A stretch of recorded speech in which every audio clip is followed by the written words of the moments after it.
Hello, everybody, and welcome back to another episode of The Damage Report. I am John Idarola, and this is just too big of a show. It's packed full. We're not going to get to everything, but I wish that we could because it's all important.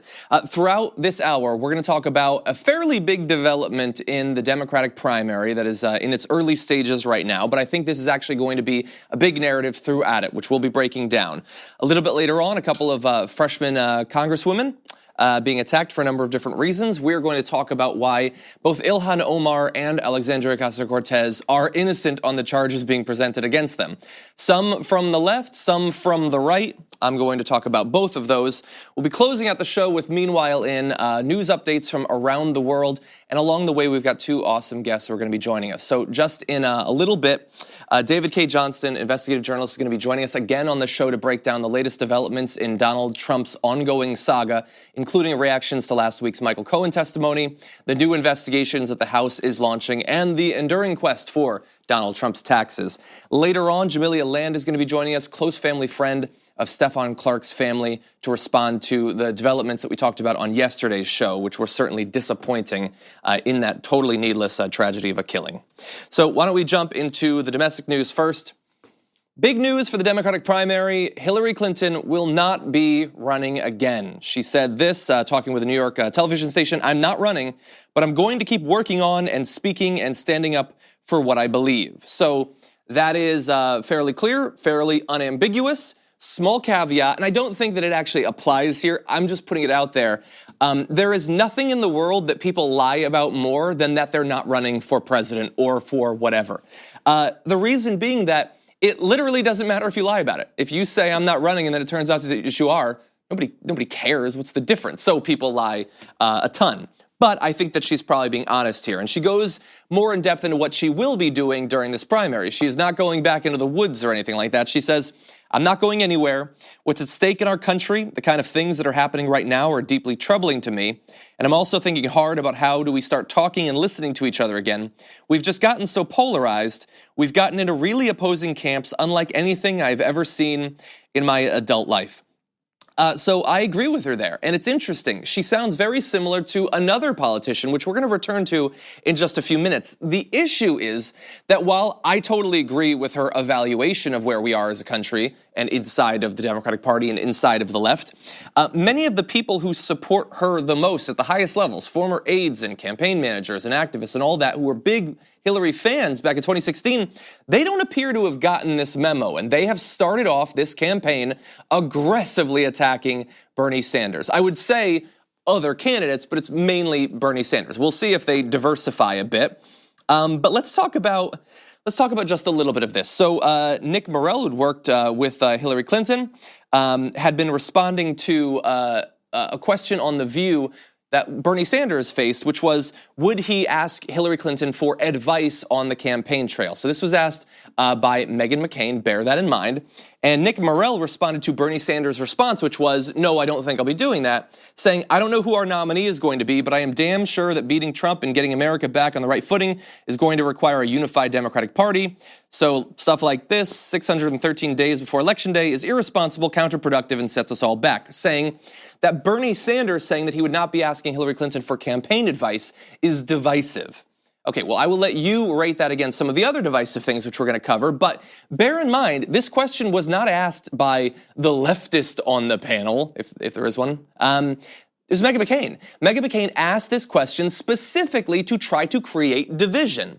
And so this guy, who was still a gigantic fan of Hillary Clinton, I understand Hillary Clinton has a lot of fans, a lot of people who really like her, a lot of people who love her and really wish that she was president.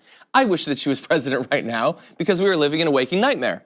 But he is helping Meghan McCain to try to hurt the Democratic Party. That is what she is trying to do.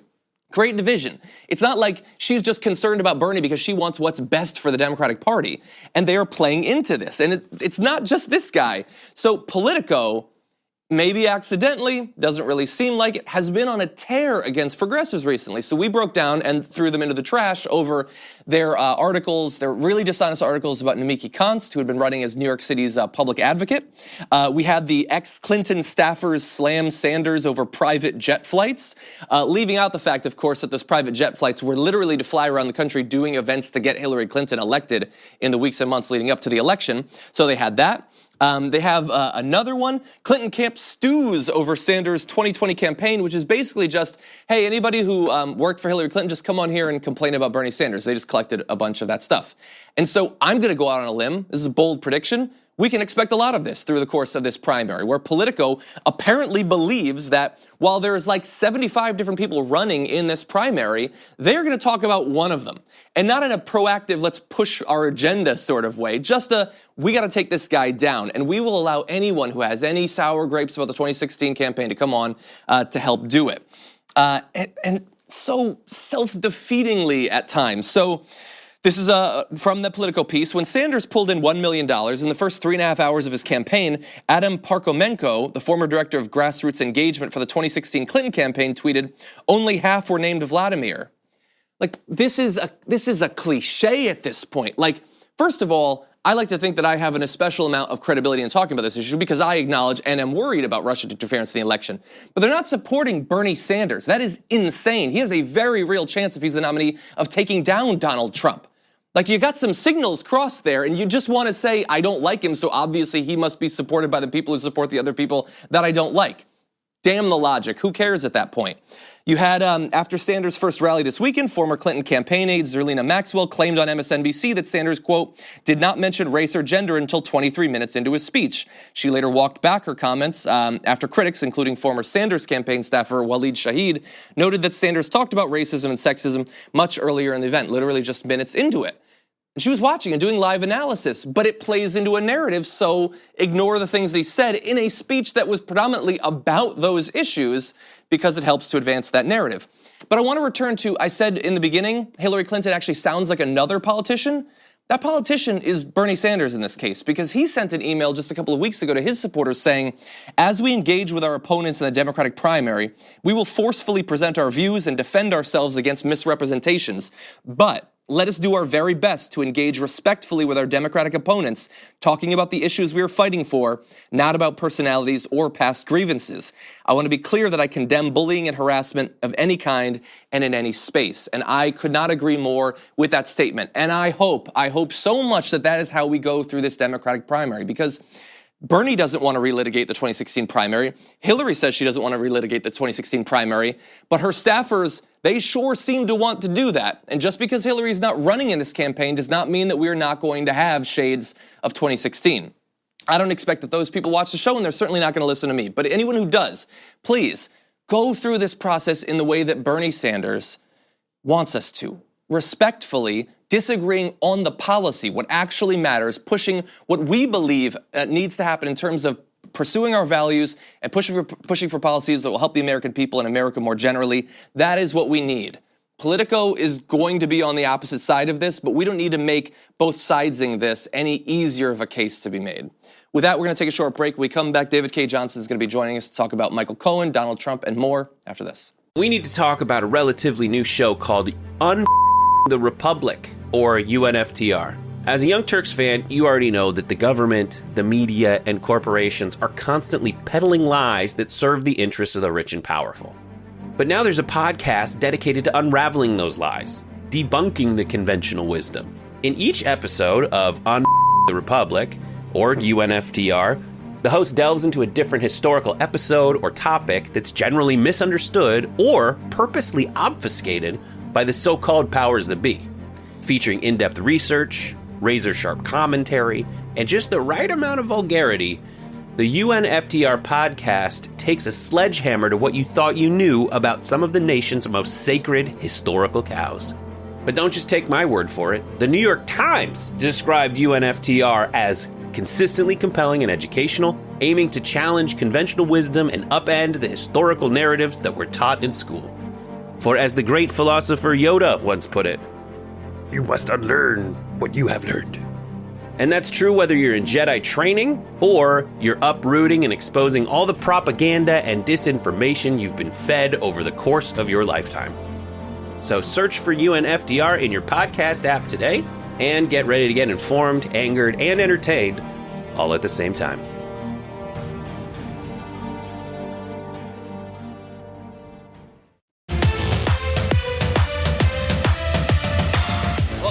Report, everybody. I want to turn now to some of the attacks that have been levied against two of the newest congresswomen. First, starting with Ilhan Omar. If you've been following the news, you know that Ilhan Omar, the consensus appears to be that she is literally the most controversial person in D.C. right now. And so she is facing attacks from both Democrats and Republicans over comments that she has made. This is, to some extent, a repeat of a conversation that we had in January that we're now having. And tomorrow, supposedly, the House is going to be voting on a resolution to condemn what she has said. And so the resolution, which began circulating to members Monday night, comes after a backlash from top Democrats who accused Omar of anti-Semitism for referring to pro-Israel advocates, quote, allegiance to a foreign country. Now, look, should she have used that particular terminology? No, I don't believe that she should have. It is a trope going back, the idea that in America, people who are Jewish have dual loyalties, that they are loyal to America, but they're also loyal to Israel. It's a way to question what they do. That is true. Is that what she was intending to do? I don't know. I'm inclined to believe not, but I also understand that persuading you of that would be literally impossible, so we're going to move on. In any event, she certainly should not have used that language. However, people are attempting to say that this is obvious anti-Semitism. This is not misspeaking. This is not, she should have worded that differently. This is not, well, this is a learning moment. This is, she is to her core an anti-Semite, and we need the full U.S. government to condemn her. Now, look, if I wanted to, I could go through a long list of other people who very recently have said things that are incredibly questionable that nobody seems to care about. So Jim Jordan with his Tom stare where he replaced the S with a dollar sign saying that he was calling the shots for the Democratic Party. I don't know why that's not in this conversation, but fine. I want to talk about her in particular. So I've already said I believe she should have worded it differently. However, far more importantly is what she was actually trying to talk about. And it is that beyond our relationship with any other country, including our chief economic partners in Europe and all of that, there is a belief that you cannot ever question any individual policy component of the relationship between the U.S. and with Israel. And that if Israel's government, regardless of which party is in power, the individual leadership of that particular party, if they say a thing, then to question it is to question Israel as a country and Judaism as a religion. Now, we don't do this to any other country, but we do it traditionally with Israel. She is attempting to add a little bit of nuance and say, we can start to question some of these things, and inside of the U.S., perhaps, as we question every other lobby that has outsized influence over political outcomes here, we can question AIPAC, for instance. But that is apparently not the case. Now, generally, the attacks against her have said, you cannot say these things in a way that either is or can reasonably be interpreted to be anti-Semitic or to have anti-Semitic sort of connotations. But some go farther than that. So Representative Juan Vargas said, it is disturbing that Representative Omar continues to perpetuate hurtful anti-Semitic stereotypes that misrepresent our Jewish community. Additionally, questioning support for the U.S.-Israel relationship is unacceptable. Well, look, as Alexandria Ocasio-Cortez responds there, I'm curious if Representative Vargas will further explain his stance here that it's unacceptable to even question U.S. foreign policy. That is a big step past. So you're saying that literally any question whatsoever about the bounds or terms or future or anything of the particular relationship between our country and another question is unacceptable and should be condemned by Congress. I don't believe that the vast majority of even the people who are attacking Ilhan Omar would actually say that, but he has. And so perhaps he will finesse that a little bit in the future. I don't understand what he's trying to get at there. My point more largely, though, is Ilhan Omar is receiving scorn for the thing that she said. But that isn't necessarily why it is happening or why it merits congressional condemnation. I believe that it is much more about who she is and what she represents. Now, obviously, for those on the right, the simple fact that a woman wearing a hijab can sit in government at all for 1 second is a campaign that will need to be waged to stop her, get her out of office, and make sure that it never happens again. That is very clear. And when they get that message across, there's very little condemnation, certainly nothing like what she is facing here. So look at this poster. So I believe it was the West Virginia Republican Party had this poster up. Never forget, you said. A picture of Ilhan Omar, I am the proof you have forgotten. So there's nothing there about a comment she's made. There's nothing there about anti-Semitism. It is simply, she is a Muslim woman, so how dare America allow her to sit in office? West Virginia Republican Party. Are they being condemned over that? Over just obvious anti-Semitism? No policy implications, no nuance or question of exactly what they meant. We know exactly what they meant, and there's more to it. So Jeff Balaban, Trump for President advisor, said in regards to her, I'm going to say it, she is filth. She is a filthy, disgusting hater. I believe that was with Stuart Varney. So that's on Fox Business, I believe it was. Just calling her filth. Now, where have you heard that sort of phrasing for people from that part of the world before? And yet that's what they did. So Imran Siddiqui tweeted out an article that the Washington Post had. Ilhan Omar is the Steve King of the left by Henry Olsen. Steve King is an out-and-out white nationalist. He doesn't even understand why being a white supremacist should even be offensive. He said that very clearly. And yet this guy is saying, this Somali immigrant who somehow became an elected official, an impossible dream story for America, she is the same thing as an out-and-out white supremacist. So understand the context that this condemnation comes in. That certain types of clear, unambiguous Islamophobia is 100% okay. Don't question it. Put it in the Washington Post. Put it in the halls of the West Virginia Republican Party. Totally fine. Don't even worry about it. But in this case, where we could have a conversation about what she means and how it can be best expressed, legitimate concerns about money and politics and all of that, no, there's no room for ambiguity in that. There's more that Alexandria Ocasio-Cortez went into about how we don't seem to have the same standard for homophobic comments, misogynistic comments. If you attack African Americans, totally fine, no condemnation, you'll be totally okay. It's just in this one area. And by the way, the point she was making was that these lobbies have a lot of influence.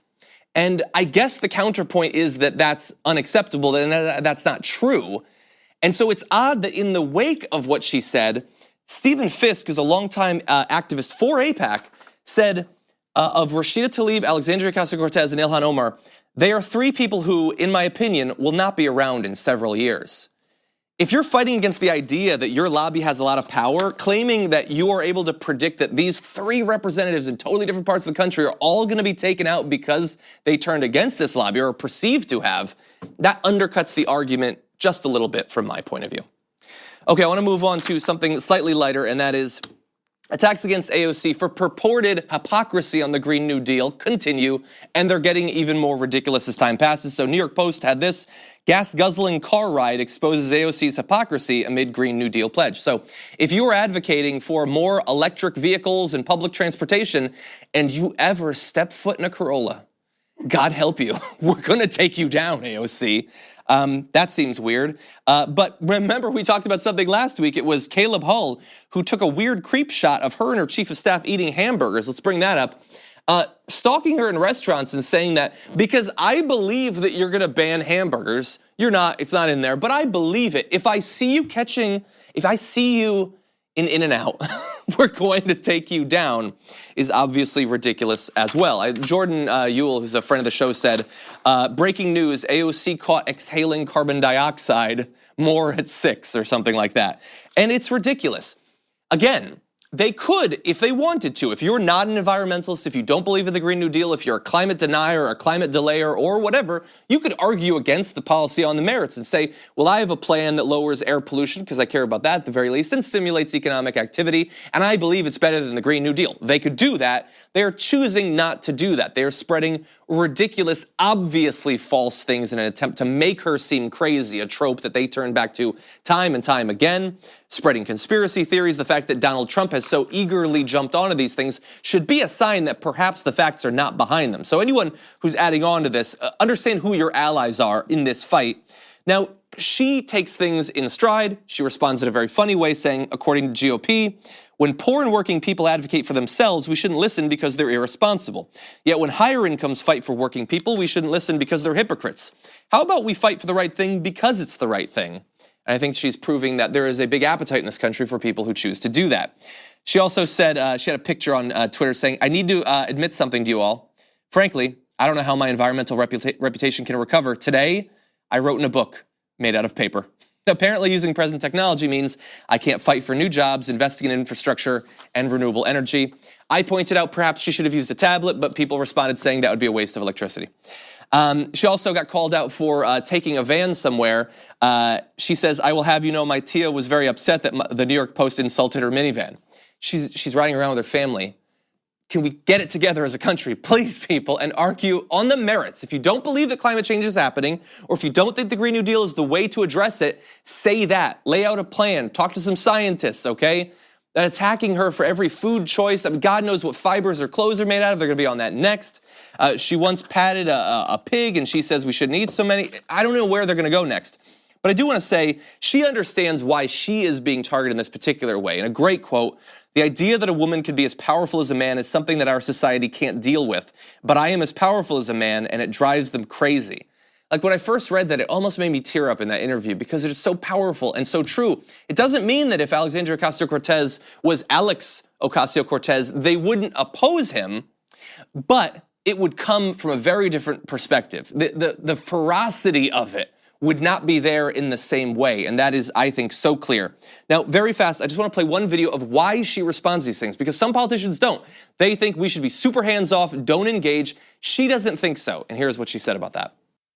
I grew up seeing these attacks on Nancy Pelosi. I grew up with these attacks on Barack Obama. I grew up with these bad faith attacks even on Hillary Clinton. And so we know what's going on, and I feel like what I've chosen to do is break this fourth wall a little bit and respond to them, because we saw how completely unfounded attacks like the birther movement with President Obama, they were ignored because it was beneath the president to respond to these things. But then they started to grow, and as we say, they grow legs and start walking around. And I think that sometimes we have to take a little bit of a different tack and just squash it early and respond to them and be unafraid to say, you sound ridiculous. Yeah. And look, that strategy could backfire if she wasn't as adept at dealing with these things as she is. But I totally agree. We saw, I mean, throughout Obama's terms, the crazy conspiracy theories. And then, during the 2016 election as well, the idea that Hillary Clinton was stalking the streets of DC and murdering people who were leaking stuff about her, and that did you know that she died 2 years ago from Parkinson's and all that? These conspiracy theories need to be nipped in the bud ASAP before people start to spread them, and they become just the common accepted wisdom amongst a large percentage of the American population. So I totally agree with AOC on that point. Now, we do have to take a break. We come back, lots more to get to. Stick around. This year is going to be bad for Donald Trump, and joining us now to break down why this last week was bad for Donald Trump is David Cay Johnston, investigative journalist. David, welcome back to the show. Glad to be with you, John. Very glad to have you here. So there's a lot that I would love to talk about, but I am curious to get your impressions of last week's Michael Cohen hearings. How significant do you think they are in light of everything else that we know and have experienced in this issue? Well, on the one hand, other than the $35,000 check, he didn't tell us anything that those of us paying very close attention know. It's very different when the president's lawyer for more than 10 years tells you things. Not me, not my colleague Tim O'Brien, but the president's lawyer. And I think the testimony that he gave was a roadmap.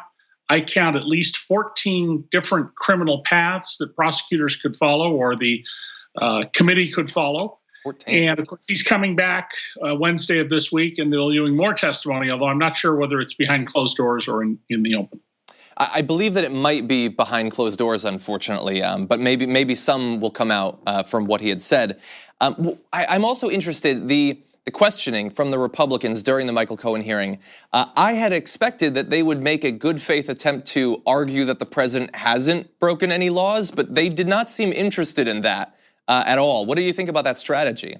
I think that it was very clear that they were each playing to their bases. Remember that the red district Republicans have a problem if they want to get reelected. 80% is the lowest approval number I've ever seen among likely Republican voters for anything Donald Trump has done. Wow. Now, let me also be clear. If you're holding back and not dealing with the truth because you're afraid you'll get come out in a primary and you'll lose, you're a coward. People died for this country, and you're afraid you won't get reelected. You have a constitutional duty of oversight. Republican Congresses have investigated Republican presidents, and Democratic Congresses, Democratic presidents. And what you saw Jim Jordan of Ohio in particular leading at that committee is cowardice, and that's what we should call them, cowards. So one of the quotes from Michael Cohen that worried me the most and didn't get talked about much after the hearing was he said that he fears that if Donald Trump loses in 2020, there will not be a peaceful transfer of power. Obviously, you know a lot about Donald Trump. Do you share that same fear? Well, when Donald won the Electoral College 2 years ago, I said right away that if Donald could pull it off, he would suspend the Constitution and declare himself effectively emperor, whatever he called the title, because Donald doesn't understand the Constitution. He has no idea what his oath of office is, and he's deeply mentally ill. The good news is there are a number of surveys now of our officer corps, and they don't support Donald Trump, so he's not going to be able to pull off a coup. If Trump is voted out in 2020 and he refuses to leave the White House, I expect the Secret Service will frog march him out of the building. Interesting. Okay, well, that would certainly be an image. I would love to see SNL's version of that the following Saturday. Yes. So let's turn to another topic, perhaps drawing somewhat from the Michael Cohen hearings and the questioning of people like Ro Khanna and Alexandria Ocasio-Cortez. The House has announced that they are going to be talking to virtually everyone connected to Donald Trump in a significant political and economic fashion. People high up in the Trump organization, lawyers, some who have already been convicted or pled guilty to crimes. This new round of investigations, what was your reaction to that being announced? Well, this is the Judiciary Committee, and it's the Judiciary Committee under Jerry Nadler, who represents part of Manhattan, that would pursue impeachment, though I don't expect to see Donald Trump tried in the Senate for impeachment, at least certainly not on what we know now. It's a very comprehensive list. Some of these people are going to fight are asserting either executive privilege or attorney-client privilege in the case of Sherry Dillon, Trump's lawyer for his eyes wide open blind trust. And there was only one name missing from the 81 people that I thought should be there, and that's Joseph Wexelbaum, who lives in Santa Monica. He is the international cocaine trafficker who Donald was in business with for years. And I've said in the past, and I'll say again now, there is no logical explanation for what Donald did as favors and other dealings with Joseph Wexelbaum unless he was in the cocaine trafficking business with Joe. And Donald, if you're listening, if you think I just slandered you, sue me. That is a strong statement. Donald, please don't sue me. I don't have a lawyer and I can't afford the retainer. So, it's interesting. You talk about his connection to some really shady figures. And for a long time, I believe you and I have talked about his past ties to the mafia and things like that.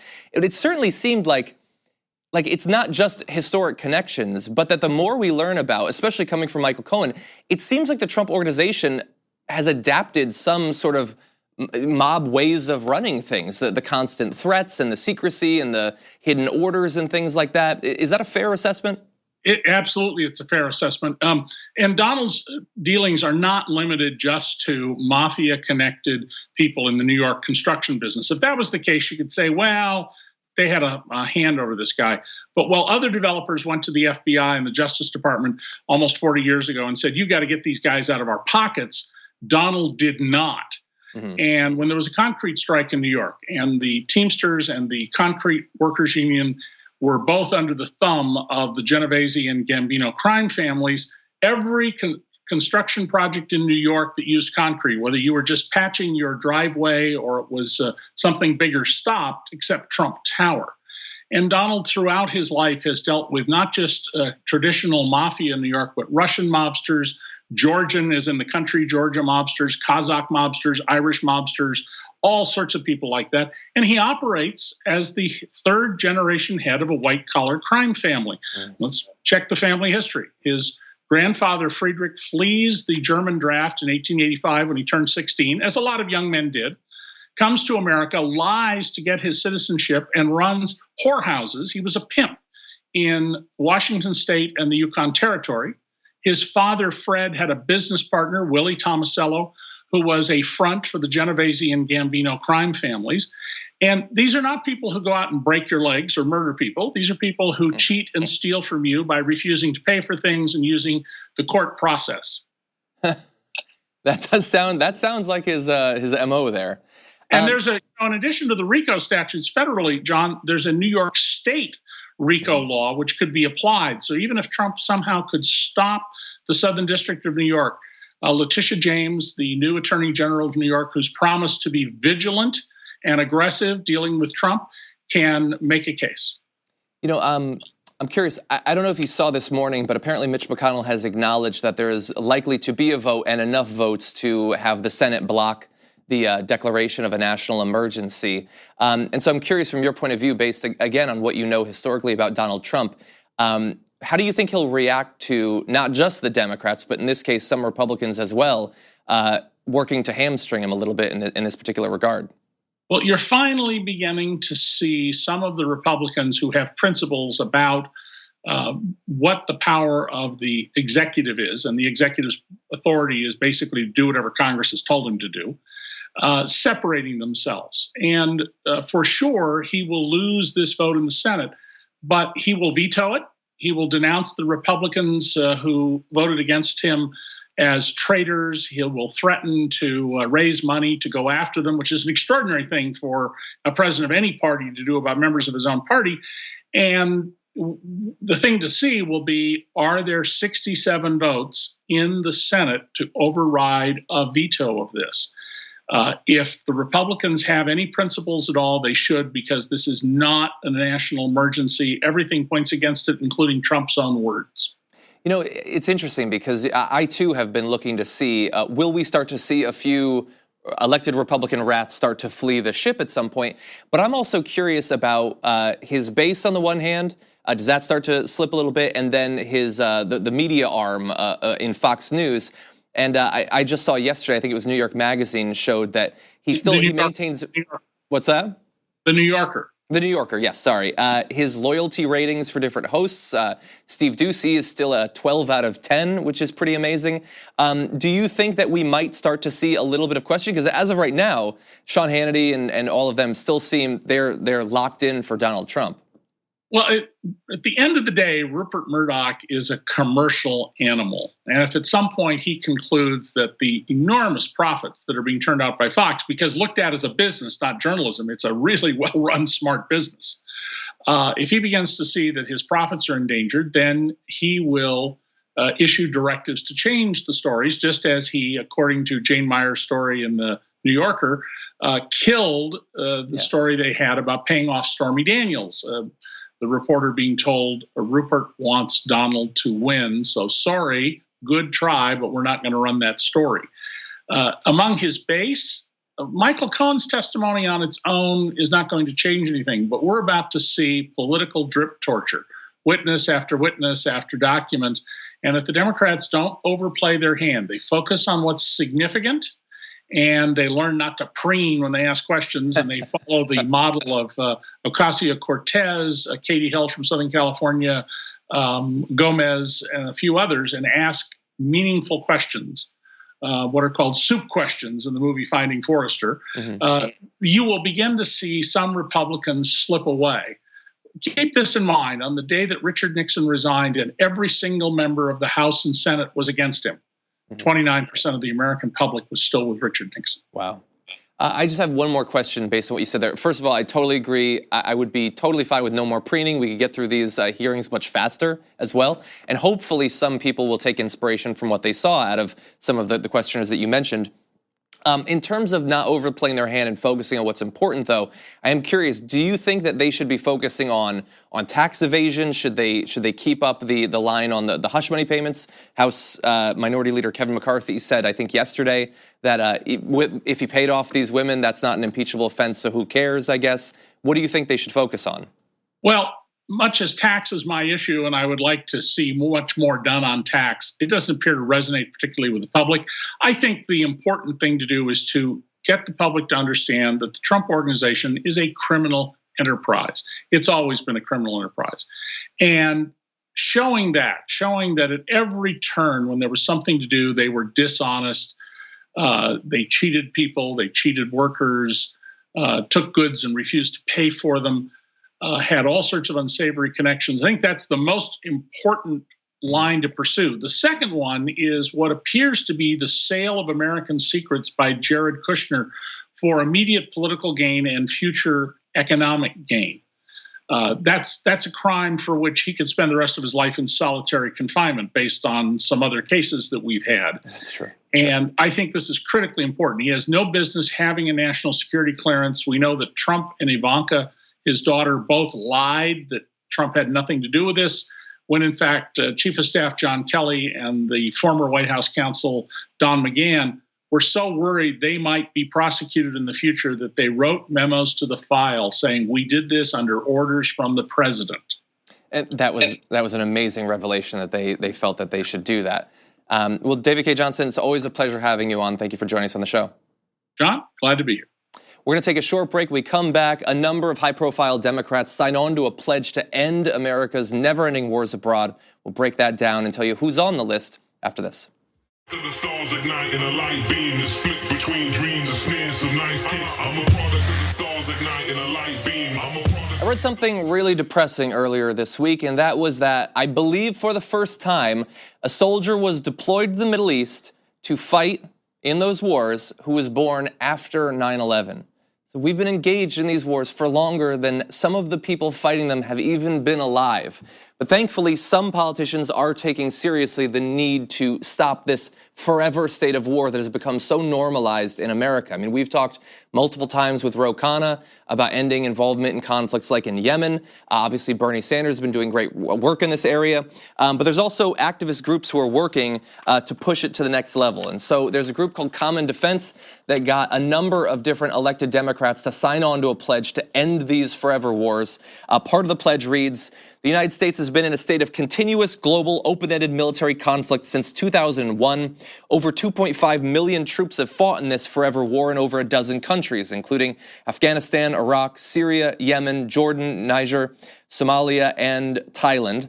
It continues, I pledge to the people of the United States of America and to our military community in particular that I will fight to reclaim Congress's constitutional authority to conduct oversight of U.S. foreign policy and independently debate whether to authorize each new use of military force and act to bring the forever war to a responsible and expedient conclusion. So, once again, as in so many other areas that have been driving conversation in the past few months, just questioning the orthodoxy. We have just grown so accustomed to, well, if we're going to change our policy in these countries, it is going to be by shifting by a few hundred or maybe a few thousand the soldiers. We're certainly not going to question that they will be there for the next year or 10 years or 50 years or whatever. And they are working to move us away from that position. The people who have so far signed on to this pledge include Senators Bernie Sanders and Elizabeth Warren. You have Ilhan Omar and other freshman representatives, Alexandria Ocasio-Cortez, Ro Khanna, and Rashida Tlaib, and also Congressional Progressive Caucus co-chair Mark Pocan, who's not been on the show just yet, but we will work on that.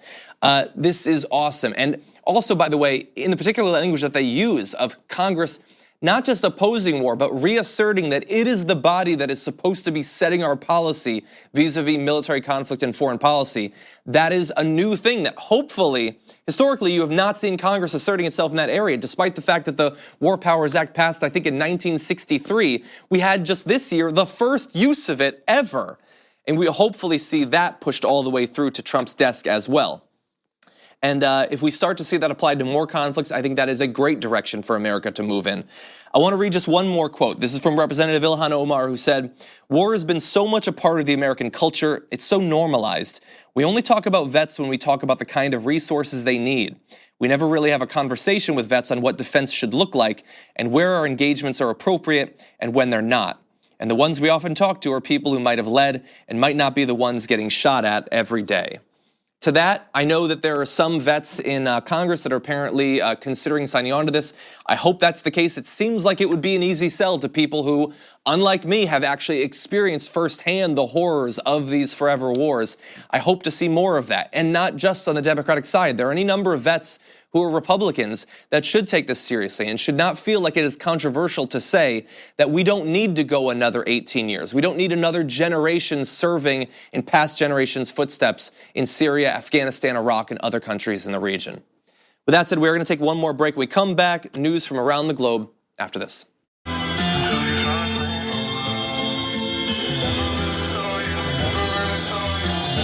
And now, news from around the world in a segment we call Meanwhile in.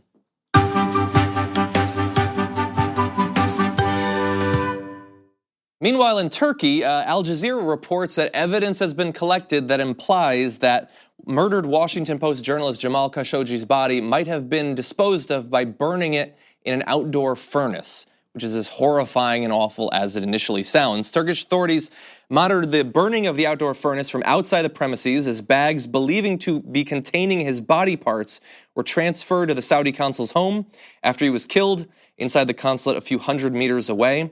Al Jazeera interviewed a worker who constructed the furnace, who stated it was built according to specifications from the Saudi consul. It had to be deep and withstand temperatures above 1,000 degrees Celsius, hot enough to melt metal. I don't know what the alternative explanation is for why you would need to be able to literally melt metal on the premises. Maybe there's something that they do at consulates that I'm not familiar with. And this is awful. Large quantities of barbecue meat were grilled in the oven after the killing in order to cover up the cremation of the Saudi writer's body, Turkish authorities reported. So, look, at this point, we don't know for sure that this is what happened, but apparently the evidence seems to point in that direction. We do know that months and months after the killing, no body has turned up. The White House is dragging its heels and missing deadlines on when they're supposed to be reporting to Congress on exactly what happened. But as the details are coming out, it's only looking worse and worse. Meanwhile,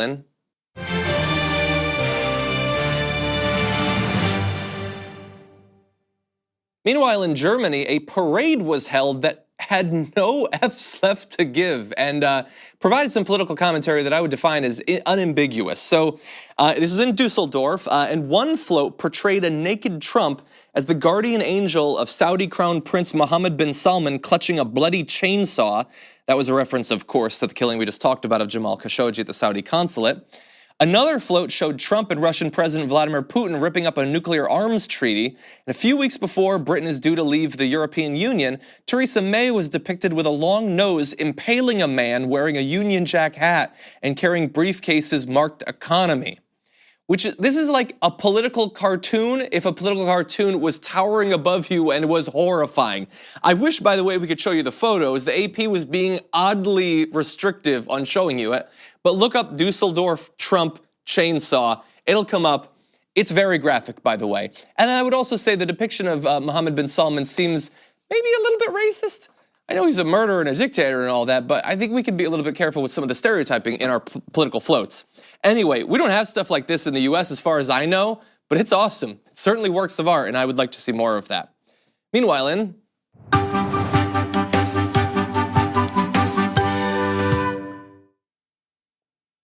the UK, we might be witnessing a significant step forward in the treatment of HIV. So, in the history of HIV/AIDS, only a single person is believed to have been cured of the virus. This is Timothy Ray Brown, an American known as the Berlin patient, who had HIV for more than a decade until 2 stem cell transplants in 2007 and 2008 cleared it from his body.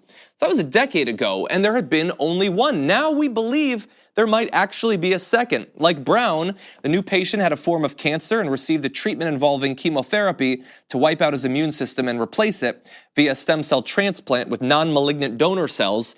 In both cases, the donor cells also carried an added benefit, a genetic mutation that leads to HIV immunity. In September of 2017, 16 months receiving the transplant, the patient went off his antiretroviral drugs for HIV, yet still tested negative for the virus. So far, he's remained HIV-free after well over a year. So in a time when we can literally count on less than one hand how many people this has worked with, any additional person adding to that list is significant. And for people who are still dealing with this, I understand that HIV and AIDS are two things that we don't really talk about anymore. Obviously, it wasn't talked about enough at the beginning. Then it received some coverage once it started to affect the sort of people that the media actually cares about. And now it's still a thing. It still affects lots of people, new cases and all of that. It's certainly more treatable, but curable is a different matter, and it is very good to see progress moving in that direction as well.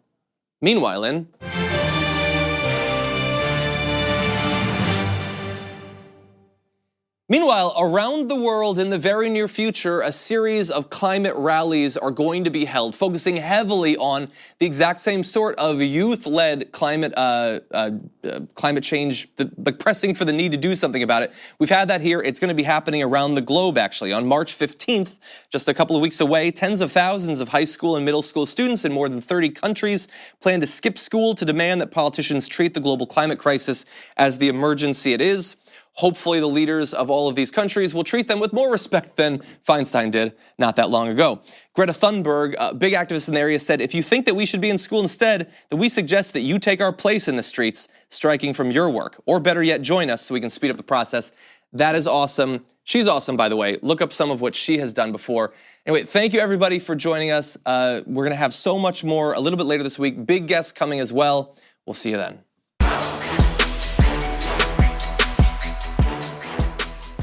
Thanks for listening to the full episode of The Damage Report. Support our work, listen ad-free, access members-only bonus content, and more by subscribing to Apple Podcasts at apple.co/TYT. I'm your host, John Idarola. I'll see you soon.